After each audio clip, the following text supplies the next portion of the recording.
ఓం గంగణపతే నమ ఐం సరస్వత్యే నమ ఓం నమ శివాయ శివాయ గురవే నమ క్లీం కృష్ణాయ గోవిందాయ గోపీజన వల్లభాయ శ్రీకృష్ణ పరబ్రహ్మణే నమో నమ. యా దేవీ సర్వభూతేషు మాతృరూపేణ సంస్థితాః నమస్తస్యై నమస్తస్యై నమస్తస్యై నమో నమ. శ్రీమాత్రే నమో నమ. క్రీం క్రీం మహాకాళికాయ నమో నమ. జయ గురు దత్తాత్రేయ నమ. గాయత్రీ పరంబికాయ నమో నమ. మాతృభ్యో పితృభ్యో ఋషిభ్యో గురుభ్యో నమో నమ. శ్రీమాత్రే నమో నమ.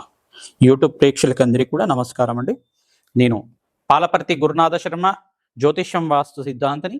మీకంతా కూడా గోచారరీత్యా గ్రహాల యొక్క స్థితిగతులు అంతా కూడా ఈ యొక్క మేషాది ద్వాదశ రాశుల వాళ్ళకి శ్రీ విశ్వాసనాథ సంవత్సరంలో వివాహ యోగం సిద్ధించాలి.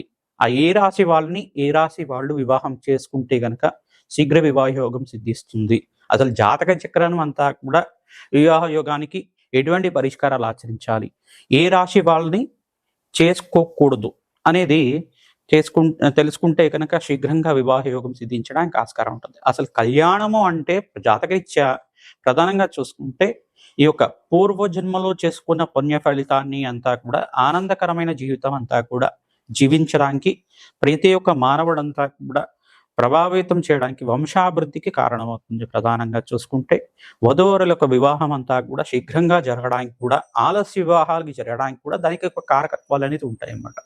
ప్రధానంగా చూసుకుంటే జన్మజాతకం వశాత్తు లగ్న చక్రం ప్రామాణికమైంది. ఎప్పుడైనా కానీ రాశిని చూసుకున్నా లగ్నాన్ని చూసుకున్నా ప్రధానంగా లగ్నం అనేది జన్మ లగ్నం అనేది ప్రామాణికంగా చూసుకోవాల్సి ఉంటుంది. రాశిని చూసుకుంటే కనుక రాశిని లగ్నంగా భావించి దాన్ని చూసుకోవాల్సి ఉంటుంది. ప్రధానంగా చూసుకుంటే జన్మ జాతకం ప్రకారంగా జన్మ లగ్న వశాత్తు సప్తమ స్థానం బాగుండాలి. ప్రధానంగా సప్తమాధిపతి యొక్కరంగా ఉండాలి, మరియు ద్వితీయాధిపతి యొక్కరంగా ఉండాలి. అష్టమ స్థానంలో పాపగ్రహాల యొక్క కలయిక ఉండకూడదు, ఈ యొక్క దుష్టగ్రహాలు అనేది ఉండకూడదు. ప్రధానంగా అంటే పాపగ్రహాలు ఉండకూడదు అక్కడంతా కూడా. ప్రధానంగా షష్టాష్టకాలు అనేది వివాహానికి చేయకూడదు అని చెప్పేసి అంటారు. రాశి నుంచి చూసుకుంటే షష్టమ రాశి పనికిరాదు, అష్టమ రాశి పనికిరాదు.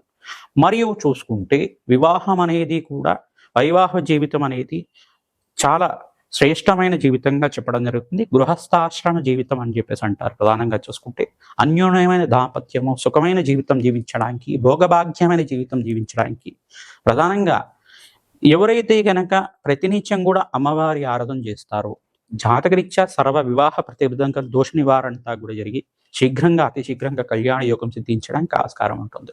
ప్రతినిత్యం కూడా ఈ యొక్క వివాహానికి ఎటువంటి జాతకాలు చూడాలి, వివాహానికి రాశి నుంచి ఎటువంటి జాతకాలు చేసుకోకూడదు అంటే ప్రధానంగా చూసుకుంటే జాతకం అనేది ప్రధానికంగా చెప్పడం జరుగుతుంది. అసలు వివాహ పొంతనలే చూసుకుంటున్నాం. ఈ పొంతనలో చూసుకుంటే ఈ ఒక 36 పాయింట్లకి 18 వస్తే సరిపోతుందా, 24 వస్తే సరిపోతుందా అనేది ప్రామాణికంగా చూసుకుంటారు. ప్రధానంగా ఇదొకటే ప్రామాణికంగా, ఇదొక బేసిక్ మాత్రమే. మీరు పంచాంగంలో చూసుకునేది కానీ మీరు ప్రామాణికంగా గణాలు అంటే ప్రధానంగా చూసుకుంటే గణాలు అని చెప్పేసి అనుకుంటారు. ఈ యొక్క మేలాపకం అంతా కూడా చూసుకుంటే ప్రధానంగా ఈ యొక్క 24 గుణాలంతా కూడా కేంద్రంగా యోగకరంగా ఉండాలి. 21 గుణాలకి కనీసం దానికంతా కూడా 80% అంతా కూడా రావాల్సి ఉంటుంది. అట్లా వివాహ యోగం చేసుకుంటే కనుక ఆ యొక్క అన్యోన్యమైన దాంపత్యం స్థిరంగా ఉంటుంది. అష్టైశ్వర్య భోగభాగ్యాలు స్థిరనివాసంగా ఉంటాయి. మహాలక్ష్మి కటాక్షం కలుగుతుంది. అఖండమైన దీర్ఘ సుమంగళ యోగం సిద్ధిస్తుంది. ఇప్పుడు అంతా కూడా చూసుకుంటే ప్రస్తుత కాలంలో అంతా కూడా జాతక ప్రభావం అనేది చూసుకోకుండా వివాహం చేసుకోవడం వల్ల ఎక్కువగా విడాకులు తీసుకోవడం, డైవర్స్ కేసెస్ ఎక్కువగా అవుతూ ఉండడం, ఆలస్య వివాహాలు అవుతూ ఉండడం, ఈ యొక్క ద్వితీయార్థంలో అంటే జీవితంలో ద్వితీయార్థంలో అంతా కూడా వివాహ యోగం ఉండడం. ప్రధానంగా 30 దాటిన తర్వాత కానీ 35 దాటిన తర్వాత కానీ 40 దాటిన తర్వాత కూడా వివాహాలు అవుతూ ఉంటాయి కొంతమందికి. ఎందుకు అట్లా జరుగుతున్నాయి అంటే జన్మజాతకంలో కనుక ఈ యొక్క నవమ స్థానంలో పాపగ్రహాలు ఉంటే కనుక ప్రధానంగా చూసుకుంటే కొన్ని నవమ స్థానము, చతుర్థ స్థానము, పంచమ స్థానం అని చెప్పేసి అంటారు. ఈ యొక్క స్థానాలు ప్రధానంగా కనుక పాపగ్రహాలు ఉంటాయి కనుక ఆలస్య వివాహాలు అవడానికి ఆస్కారం ఉంటుంది. ప్రధానంగా చూసుకుంటే పితృశాపం, పితృదోషం కారణమవుతుంది. మరియు ఇక్కడ ప్రధానంగా చూసుకుంటే కొన్ని దోషాలు అనేది ఉంటాయి అన్నమాట. కలత్ర దోషం అని చెప్పేసి, తర్వాత మాంగళ్య దోషం అని చెప్పేసి అంటే అంటే ఇక్కడ చూసుకుంటే అష్టమ స్థానాన్ని మాంగళ్య దోషం అంటారు. ప్రధానంగా చూసుకుంటే ప్రధానంగా జన్మజాతకంలో చూసుకుంటే పురుషుడికి అంతా కూడా బృహస్పతి యోగకరంగా ఉండాలి, గురుబలం బాగా ఉండాలి, మరియు శుక్రుడు కలత్రకారకుడు అవుతాడు. ఈ యొక్క పురుష జాతకంలో చూసుకుంటే శుక్రుడు యొక్కరంగా ఉంటే కలత్రకారకుడు శీఘ్రంగా కళ్యాణ యోగం సిద్ధించడానికి ఆస్కారం ఉంటుంది. సప్తమాధిపతి, అష్టమాధిపతి, ద్వితీయాధిపతి, ఈ యొక్క పంచమాధిపతి యొక్కరంగా ఉండాలి. ఈ యొక్క దశ అంతర్దశలోనే వివాహం అవుతుంది. సప్తమాధిపతి ఒక దశలో వివాహ యోగం అవ్వచ్చు, కొంతమందికి పంచమాధిపతి యొక్క దశలో అంతా కూడా వివాహ యోగం అవ్వచ్చు, కొంతమందికి అంతా కూడా చూసుకుంటే లగ్నాధిపతి యొక్క దశలో అంతా కూడా, లగ్నాధిపతి అంతర్దశలో అంతా కూడా వివాహ యోగం అవడానికి ఆస్కారం ఉంటుంది. ప్రధానంగా వివాహ యోగం అనేది, వివాహ జీవితం అనేది అంతా కూడా శ్రేష్టమైన జీవితంగా చెప్పడం జరుగుతుంది. వంశాభివృద్ధికి కారణం అవుతుంది. జీవితం అంతా కూడా సాఫల్యం చేసుకోవడానికి ఆస్కారం ఉంటుంది. ప్రధానంగా చూసుకుంటే యజ్ఞ హోమాది కార్యక్రమాలు చేసుకోవాలంటే కనుక వివాహ యోగం చేసుకున్న వాళ్ళు మాత్రమే, దంపతులు మాత్రమే దీనికి అర్హులుగా ఉంటారన్నమాట. ప్రధానంగా చూసుకుంటే వంశాభివృద్ధికి కారణమైన ఈ యొక్క వివాహ యోగానికి ఏ రాశి వాళ్ళు ఏ రాశి వాళ్ళని చేసుకోకూడదు అనేది మాత్రమే ఇప్పుడు చెప్పడం జరుగుతుంది, విశ్లేషణ చేయడం జరుగుతుంది. మేషాది ద్వాదశ రాశుల వాళ్ళు ప్రధానంగా ఈ యొక్క మేషరాశి వాళ్ళని చూసుకుంటే ఈ రాశి వాళ్ళని చేసుకోకూడదు అని తెలిసింది అనుకోండి.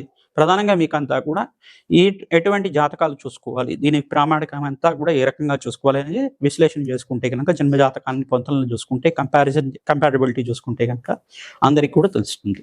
ప్రధానంగా చూసుకుంటే మీ యొక్క జన్మ జాతకాన్ని అంతా కూడా ఈ యొక్క జత చేసి అంతా కూడా చూసుకోవాల్సి ఉంటుంది. వధువరుల జాతకం అంతా కూడా చూసుకొని విశ్లేషణ చేసుకొని ఇద్దరు జాతకాలంతా కూడా చూసిన తర్వాత మాత్రమే వివాహానికి యోగకరంగా ఉంటుంది. ఈ యొక్క ప్రధానంగా మీరంతా కూడా చూసుకొని జాతకాన్ని చూపించుకున్న తర్వాత వివాహానికి అంతా కూడా మీరు చేసుకుంటే గనక ఆ యొక్క దాంపత్యం అంతా కూడా సుఖవంతంగా అష్టైశ్వర్య యోగంతో శీఘ్రంగా సంతాన యోగం సిద్ధించడానికి, అన్యూనమైన దాంపత్యం జీవించడానికి, స్థిరకాలం అంతా కూడా ఆ దాంపత్యం స్థిరంగా ఉండడానికి ఆస్కారం ఉంటుంది. ప్రతినిత్యం కూడా మంగళగౌరి దేవి ఆరాధన చేసుకోవడం, సువాసిని అర్చవిధానం చేసుకోవడం, శివపార్వతుల కళ్యాణం ఆచరించడం, సుబ్రహ్మణ్య స్వామి కళ్యాణం ఆచరించడం వల్ల అతి శీఘ్రంగా కళ్యాణ యోగం సిద్ధించడానికి ఆస్కారం ఉంటుంది. మీ జాతకంలో వివాహ యోగం ఎప్పుడవుతుంది, ఏ రకంగా శాంతి పూజలు ఆచరిస్తే కనుక వివాహ యోగం సిద్ధిస్తుంది అనేది మమ్మల్ని సంప్రదిస్తే కనుక మీకు అంతా కూడా విశ్లేషణ చేసి దానికంతా కూడా పరిష్కారం చెప్పడం జరుగుతుంది. శీఘ్రంగా వివాహ యోగం సిద్ధించాలి అని చెప్పేసి అంటే కనుక ప్రతినిత్యం కూడా అమ్మవారికి పసుపు కొమ్ములతో మీరంతా కూడా మాలని వేసుకోవడం అష్టైశ్వర్య యోగం సిద్ధించడానికి ఆస్కారం ఉంటుంది. పసుకొమ్మల మాలంతా కూడా అమ్మవారి మెడలో హారంగా చేసి మీరంతా కూడా ఈ యొక్క అలంకరణ చేస్తూ ఉంటే కనుక ప్రతినిత్యం మంగళవారం, గురువారం, శుక్రవారం రోజున ఈ యొక్క పసుకొమ్మల మాలనంతా కూడా హారంలాగా చేసి వేస్తూ ఉంటే కనుక అతి శీఘ్రంగా కళ్యాణ యోగం సిద్ధించడానికి ఆస్కారం ఉంటుంది. ఆడించిన పసుపుని కానీ, ఆడించిన కుంకుమ కానీ దేవాలయ ప్రాంగణంలో దానంగా ఇస్తూ ఉండాలి. మంగళవారం రోజున కానీ, శుక్రవారం రోజున కానీ, గురువారం రోజున కానీ, ఆదివారం రోజున కానీ ఈ యొక్క పసుపు కుంకుమ అంతా కూడా దానంగా ఇస్తూ ఉండాలి దేవాలయ ప్రాంగణంలో. తద్వారా శీఘ్రంగా కళ్యాణ యోగం సిద్ధించడానికి ఆస్కారం ఉంటుంది. మేషాది ద్వాదశ రాశుల వాళ్ళు వివాహ యోగానికి ఏ రాశుల వాళ్ళని చేసుకోకూడదు అంతా కూడా ఇప్పుడు విశ్లేషణ చేయడం జరుగుతుంది, అంతా కూడా తెలుసుకుందాం. మీనరాశి జాతకులకి ఏ రాశి వాళ్ళు అనుకూలత కాదో తెలుసుకుంటున్నాం. అంటే వివాహ యోగానికి ఏ రాశి వాళ్ళు అనుకూలత కాదో తెలుసుకోవడం జరుగుతుంది. ప్రధానంగా మీనరాశి జాతకులు చూసుకుంటే స్వరాశి అయిన మీనరాశి జాతకులంతా కూడా అనుకూలత కాదు. కొన్ని ప్రత్యేకమైన స్థానాల్లో మనకు మాత్రమే నక్షత్ర పాదభేదాలతోటి వివాహం చేసుకోవచ్చు అని చెప్తూ ఉంటారు. కానీ ఎక్కువ శాతం అంతా కూడా స్వరాశి అంతా పనికిరాదు.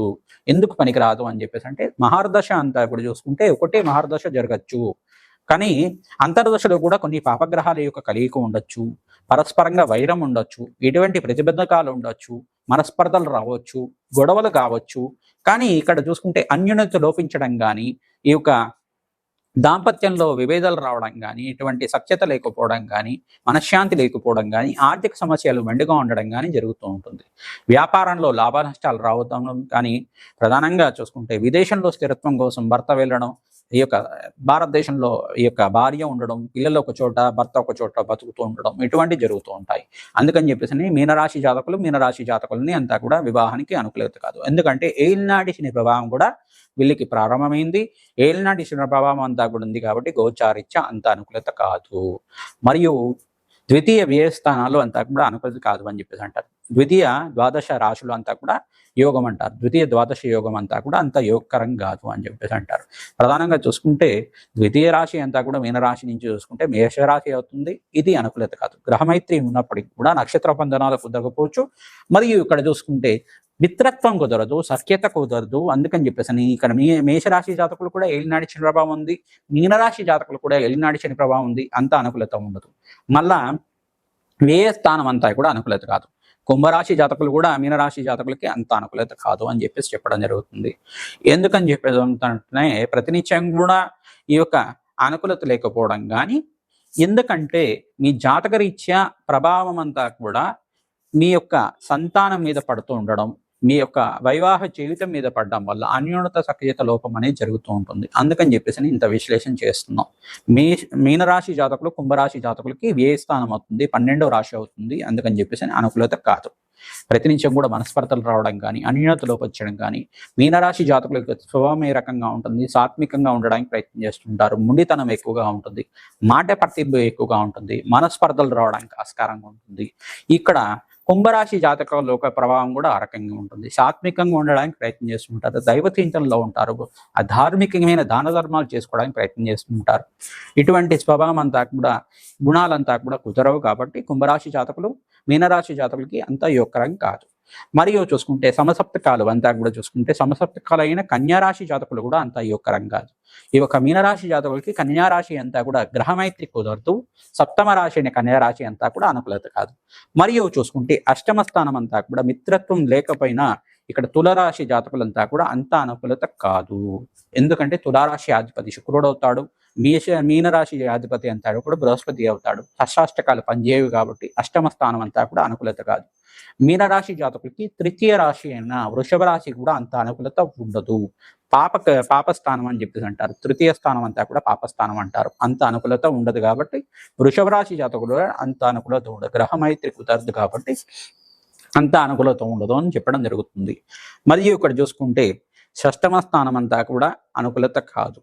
మీనరాశి జాతకుల నుంచి షష్టమ స్థానం అంతా కూడా సింహరాశి అవుతుంది.